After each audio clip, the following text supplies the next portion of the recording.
Hello everyone, welcome back to my YouTube channel. और आज हम एक और वीडियो लेके आए हैं जो फिजिक्स का एक टॉपिक है ट्रांसफार्मर पे। और ट्रांसफार्मर जो टॉपिक है वो ICSE, CBSE, state boards class 10th and 12th दोनों में पूछा जाता है। तो ये फिजिक्स का दोनों में इक्वली इंपॉर्टेंट चैप्टर है। सो हम लोग आज ट्रांसफार्मर देखेंगे और ट्रांसफार्मर कैसे काम करता है, कैसे वर्क करता है, क्या इसकी कैरेक्टरिस्टिक्स होती हैं, क्या इसके इंपॉर्टेंस है, यूज क्या है, ये सब हम इस वीडियो में डिस्कस करेंगे। तो इस वीडियो को पूरा देखो, ट्रांसफार्मर के सभी डाउट क्लियर हो जाएंगे, सभी डाउट क्लियर हो जाएंगे और सभी क्वेश्चन भी इसके तुम कर पाओगे। ट्रांसफार्मर के क्वेश्चन आ भी चुके हैं प्रीवियस ईयर में। तो आज हम देखते हैं ट्रांसफार्मर को बेसिक से और समझते हैं।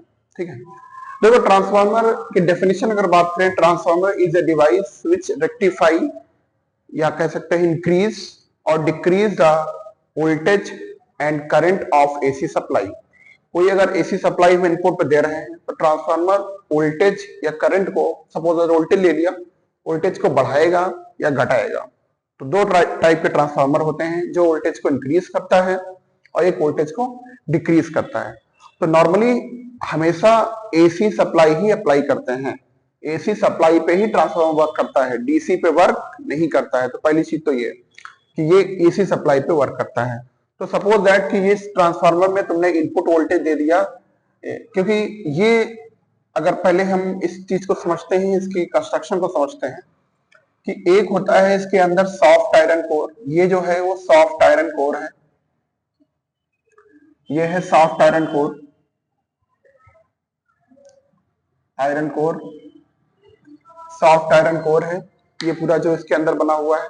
Soft iron core normally two types का होता है, ई टाइप और एल टाइप। तो एक सॉफ्ट आयरन कोर लगा होता है जो इसके अंदर होता है।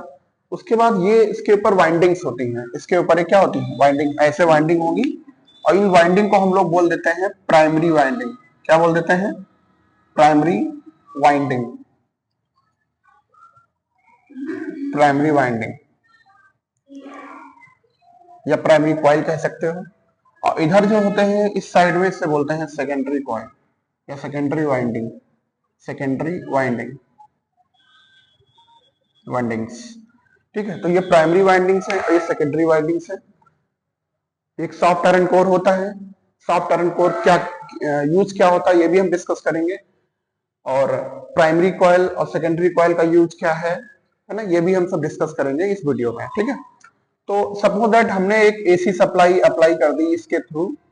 एसी सप्लाई हमने, एसी का सिंबल होता है ऐसे, क्योंकि एसी करंट अल्टरनेटिंग करंट होती है तो कुछ ऐसे ही होती है, तो इसका सिंबल भी ऐसा होता है। सो इसके क्रॉस वोल्टेज हमने मान लिया कि इसके क्रॉस वोल्टेज है let's say VP, primary winding के क्रॉस वोल्टेज है वीपी और इसमें करंट है मान लो IP, current in this coil is IP. Similarly अगर यहाँ वीपी है तो यहाँ क्या होगा, यहाँ होगा वीएस। क्या होगा? वीएस, क्योंकि इधर भी सेकेंडरी है तो वीएस होगा। और करंट क्या होगा? आईएस, आईएस करंट होगा। तो ये होगा, है ना। तो इनपुट वोल्टेज हो गया, इनपुट करंट हो गया, आउटपुट वोल्टेज हो गया, आउटपुट करंट हो गया। इसको नॉर्मली हम लोग इनपुट वोल्टेज भी बोल देते हैं, इनपुट वोल्टेज। क्योंकि जो भी एसी सप्लाई को हमें वोल्टेज को रिड्यूस करना है या इंक्रीज करना है, वो वोल्टेज हम यहाँ इनपुट पे ही यूज करते हैं, प्राइमरी पे ही यूज करते हैं। और इसको हम लोग बोल देते हैं आउटपुट वोल्टेज, आउटपुट वोल्टेज बोल देते हैं। ठीक है, तो वीपी हो गया voltage across primary winding, IP means current in the primary winding, VS voltage across secondary winding, IS is the current in the secondary winding. और वाइंडिंग्स इसके ऊपर लगी होती हैं। अब देखो इसमें करंट फ्लो करती है, इस वाइंडिंग में करंट फ्लो करती है ना, इस वाइंडिंग में करंट फ्लो करती है। और करंट जब इस वाइंडिंग में फ्लो करती है तो क्या होता है, इसको हम डिस्कस करते हैं। नॉर्मली इसका अगर हम वर्किंग की बात करें कि वर्किंग कैसे पॉसिबल हो पाती है, कैसे ये वीपी वीएस में कैसे कन्वर्ट होता है। अब या तो वीपी कम होगा या तो वीपी बढ़ेगा, मतलब या तो जो वीएस है आउटपुट वोल्टेज है वीपी से ज्यादा होगा या वीएस वीपी से कम होगा। ठीक है, क्योंकि जैसे जिस रिक्वायरमेंट से हम यूज करेंगे ट्रांसफार्मर ऐसे ही आउटपुट में चेंज होगा। ठीक है, तो देखते हैं वर्किंग क्या है, इसका कंस्ट्रक्शन वर्किंग क्या है। तो पहली बात तो ट्रांसफार्मर कुछ ऐसा होता है, तुमने पढ़ा होगा according to the mutual induction. एक म्यूचुअल इंडक्शन है, बेसिक कॉन्सेप्ट है, उसको समझ लेते हैं। म्यूचुअल इंडक्शन ये है कि इस करंट में, इस सॉरी कॉइल में जब करंट फ्लो करती है, इस कॉइल में जब करंट फ्लो करती है, तो इस करंट कॉइल की वजह से मैग्नेटिक फील्ड प्रोड्यूस होती है। क्या प्रोड्यूस होती है? Magnetic field. और वो मैग्नेटिक फील्ड इस कॉइल में होती है। जैसे मान लो हम इसको एज्यूम कर रहे हैं कि इसकी मैग्नेटिक फील्ड, इस कॉइल के कारण मैग्नेटिक फील्ड कुछ ऐसी बन गई, सपोज दैट ऐसी बन गई, है ना, ये मैग्नेटिक फील्ड बन गई। तो ये मैग्नेटिक फील्ड इस कॉइल में बनी है, क्योंकि यू नो कि अगर किसी करंट कॉइल में, अगर कॉइल में करंट फ्लो कर रही है तो उसमें मैग्नेटिक फील्ड इंड्यूस होती है। अब ये जो मैग्नेटिक फील्ड है, क्योंकि ये सॉफ्ट आयरन कोर से कनेक्टेड है, तो ये मैग्नेटिक फील्ड कहीं ना कहीं ये सॉफ्ट आयरन कोर से होके इसमें जाएगी। जो मैग्नेटिक लाइंस है, देखो नॉर्मली मैग्नेटिक लाइंस को हम लोग फ्लक्स बोल देते हैं। क्या बोल देते हैं? फ्लक्स। ये जो लाइंस है इनको हम लोग फ्लक्स बोल देते हैं। तो जो भी फ्लक्स है, मैग्नेटिक फ्लक्स है, वो फ्लक्स इस सॉफ्ट आयरन कोर के थ्रू इस वाले कॉइल में जाएगा। तो जब इस, अब ये भी पढ़ा होगा फैराडे लॉ ऑफ इंडक्शन, कि जब दूसरी लाइक इस कॉइल में जो मैग्नेटिक फ्लक्स है जब इसमें कट करता है, जब इसमें जाता है, ये इसका इफेक्ट इसमें जब आएगा तो इसमें एक वोल्टेज इंड्यूस होगा। क्या इंड्यूस होगा? वोल्टेज। आई टोल्ड यू कि अगर कोई कंडक्टर है, अगर उस कंडक्टर में मैग्नेटिक फील्ड कट कर रही है तो उसमें वोल्टेज इंड्यूस होता है ना। यही तो म्यूचुअल इंडक्शन है। तो इन दोनों में एक होता है म्यूचुअल इंडक्शन। क्या होता है? Mutual induction. म्यूचुअल इंडक्शन की वजह से इसकी मैग्नेटिक फील्ड लाइंस इसको कट करती हैं, तो इसमें एक ईएमएफ इंड्यूस होता है, और वो ईएमएफ होता है वीएस, और वो होता है सेकेंडरी वोल्टेज। तो सेकेंडरी वोल्टेज जो इंड्यूस हुआ है वो किसकी वजह से हुआ है? Magnetic flux due to first coil. ठीक है, तो इसकी वजह से वीएस वोल्टेज डेवलप हुआ। वोल्टेज अगर मान लो इसको तुम क्लोज सर्किट कर दिया तुमने, तो क्लोज सर्किट वजह से करंट फ्लो कर जाएगी। ठीक है, तो ये है ट्रांसफार्मर का बेसिक वर्किंग। अब मेन चीज इसमें आता है कि कैसे हम बताएंगे कि वोल्टेज ज्यादा है वोल्टेज कम है। तो एक काम करते हैं, हम मान लेते हैं कि ये जो लेट्स से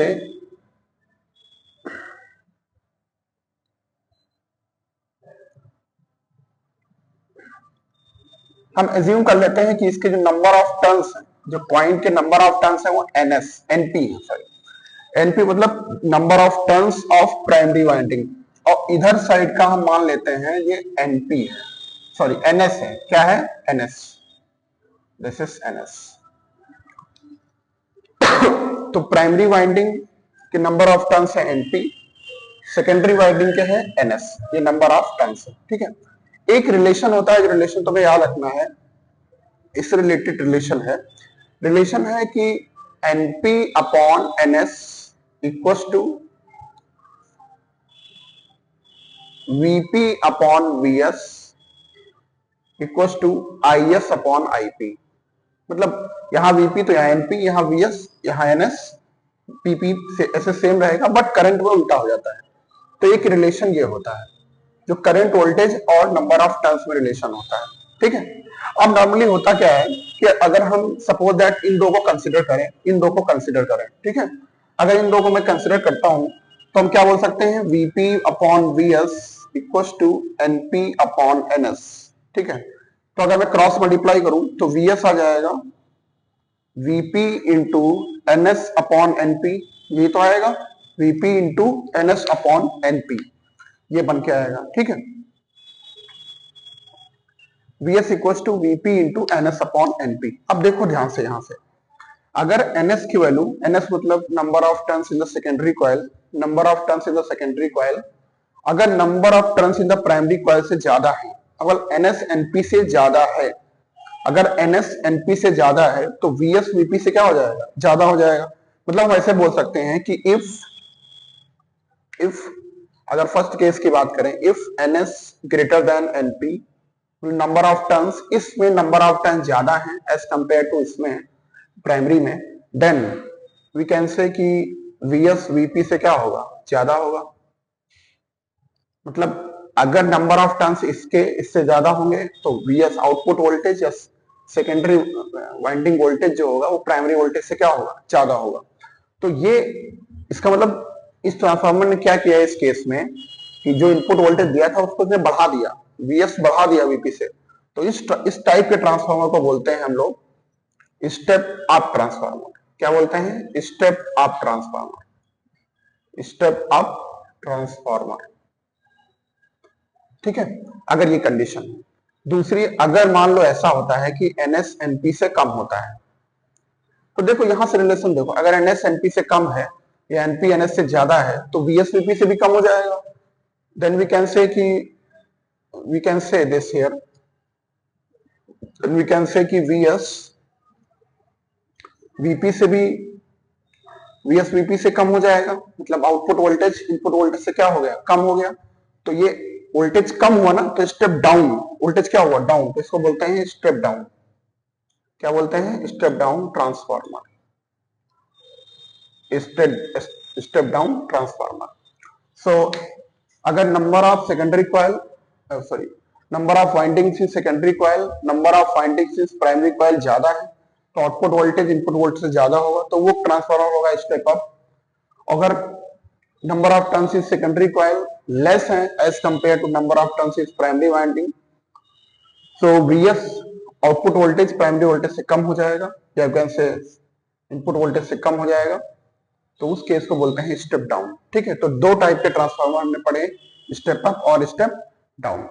अब इसमें और हम बात करते हैं जो इंपॉर्टेंट पॉइंट्स की, जो तुम्हें याद ही रखना है, वेरी वेरी इंपॉर्टेंट पॉइंट। तो पहला तो ये पूछता है कि नॉर्मली देखो एक 10th का ही क्वेश्चन आया हुआ था, ऐसा क्वेश्चन था कि इसमें नंबर ऑफ टर्न्स ज्यादा होते हैं, और जैसे तुमको दिख भी रहा है इसमें अगर देखो तो 1 2 3 4 5, इसमें अगर देखो ध्यान से, अगर मैं इसको हटा दूं, अगर मान लो सपोज दैट ये हटा दूं, ये हटा दूं, तो अब बताओ नंबर ऑफ टर्न्स किस में ज्यादा दिख रहे हैं?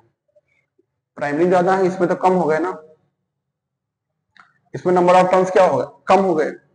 मतलब नंबर ऑफ टर्न मतलब कितनी बार वो घुमा है, जो वाइंडिंग से कितनी बार घूमी हुई है वो कम हो गया, तो इसमें कम हो गया। तो ये केस कौन सा बना? ये वाला। तो ये कौन सा केस है? Step down. तो क्वेश्चन ऐसे बना हुआ था और पूछा था ये ट्रांसफार्मर कौन सा है, तो तुम्हें क्या बता देना है? Step down. अगर इधर ज्यादा है इधर कम है तो स्टेप अप हो जाएगा। तो ये कुछ इंपॉर्टेंट पॉइंट है रिलेटेड टू ट्रांसफार्मर। ठीक है, इससे न्यूमेरिकल भी आते हैं कि इनपुट वोल्टेज दे देगा और primary number of turns in primary winding, secondary winding number of turn दे देगा, वीएस दे देगा, या इसमें से कोई एक चीज पूछ लेगा, वीएस या ओपी। तो ये क्वेश्चन इससे बन सकता है। करंट में रिलेशन जस्ट उल्टा होता है। ठीक है, अब कुछ इसमें इंपॉर्टेंट पॉइंट में आते हैं। पॉइंट नंबर 1 अगर हम बात करें, कुछ नोट डिस्कस कर लेते हैं इसके इंपॉर्टेंट। देखो पहला नोट ये है कि इसमें जो भी हम इनपुट वोल्टेज दे रहे हैं वो हमेशा एसी होनी चाहिए। एसी के लिए वर्क करता है, डीसी के लिए वर्क नहीं करता है। और इसकी एक फ्रीक्वेंसी होती है फिक्स, एफ होती है। तो इसका देखो वोल्टेज घटता बढ़ता है बट फ्रीक्वेंसी में कोई चेंज नहीं होता है। अगर इस फ्रीक्वेंसी इसकी एफ है 50 हर्ट्ज है तो आउटपुट भी कितनी होगी? 50 हर्ट्ज। फ्रीक्वेंसी में कोई चेंज नहीं होता है, तो एफ में नो चेंज, फ्रीक्वेंसी में कोई चेंज नहीं होता है। चेंज जो होता है वो किसमें होता है? वोल्टेज और करंट में, according to the number of turns. Second thing, जो इनपुट पावर है, देखो एक चीज समझो यहां पे ध्यान से, अगर तुम इन दोनों को लो, इसको और इसको, ठीक है, तो मल्टीप्लाई जरा करो, cross multiply, VP into IP equal to VS into IS. ध्यान से समझो, वीपी वोल्टेज एंड करंट, ये हो गया इनपुट पावर। इनपुट पावर क्या हो गया? VP into IP. और इधर क्या हो गया? आउटपुट पावर वी इंटू आई होता है ना, वीएस इंटू आईएस। देखो दोनों क्या होते हैं? इक्वल।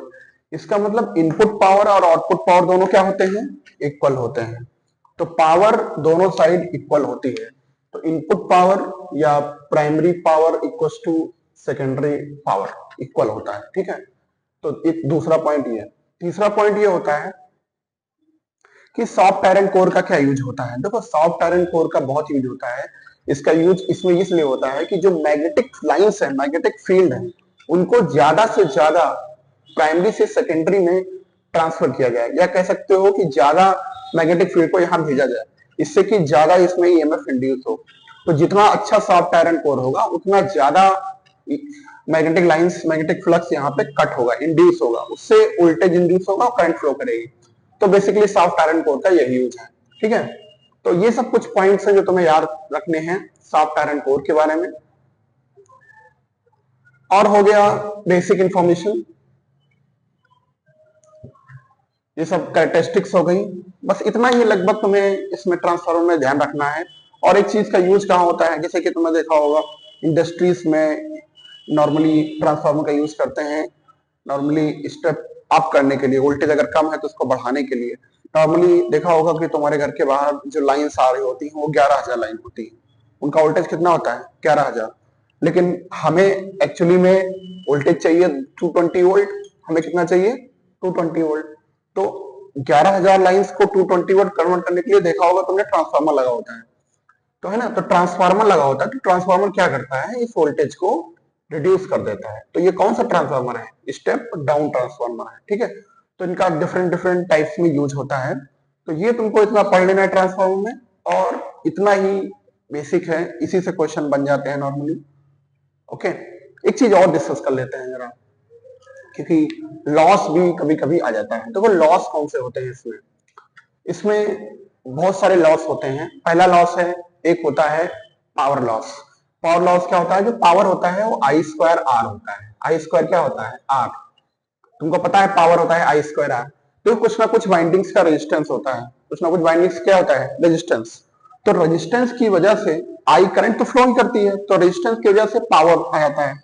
तो ये पावर जो होता है वो लॉस होता है, ये हीट के फॉर्म में कह सकते हो, हीट के फॉर्म में, है ना, हीट के फॉर्म में ये पावर। या हीट अगर बात करें कि हीट कितनी होगी तो कहोगे I H square R T होगी, है ना, आई स्क्वायर आर टी। तो हीट जो होगा वो लॉस होगा, तो एक काइंड ऑफ लॉस ये होता है ना, हीट वाला। एक होता है मैग्नेटिक फ्लक्स लॉस। देखो इसमें क्या होता है कि जो लाइंस इसके कॉइल की वजह से मैग्नेटिक लाइंस प्रोड्यूस हुई और जब इसमें इंड्यूस करती हैं तो मैक्सिमम मैग्नेटिक फ्लक्स लाइंस में इंड्यूस नहीं कर पाती हैं, कुछ ना कुछ गायब हो जाती है बीच में ही सॉफ्ट आयरन कोर में भी। तो उसमें भी मैग्नेटिक फ्लक्स लॉस होता है। ये क्या होता है, मैग्नेटिक फ्लक्स लॉस होता है। ठीक है, तो ये दो तीन लॉसेस हैं जो तुम्हें पढ़ लेने हैं। दिस इज, और एक हिस्टेरिसिस लॉस होता है, हिस्टेरिसिस लॉस। ये सब नॉर्मली 12th वाले पढ़ते हैं और 10th वाले की जरूरत नहीं है। ठीक है, तो ये सब कुछ लॉस हैं इसके, तो इतना इसको कंप्लीट करो और इससे डेफिनेटली एक क्वेश्चन तो आता ही है हर बार। So if you like the video, kindly subscribe my channel, share to your friends. Thank you very much.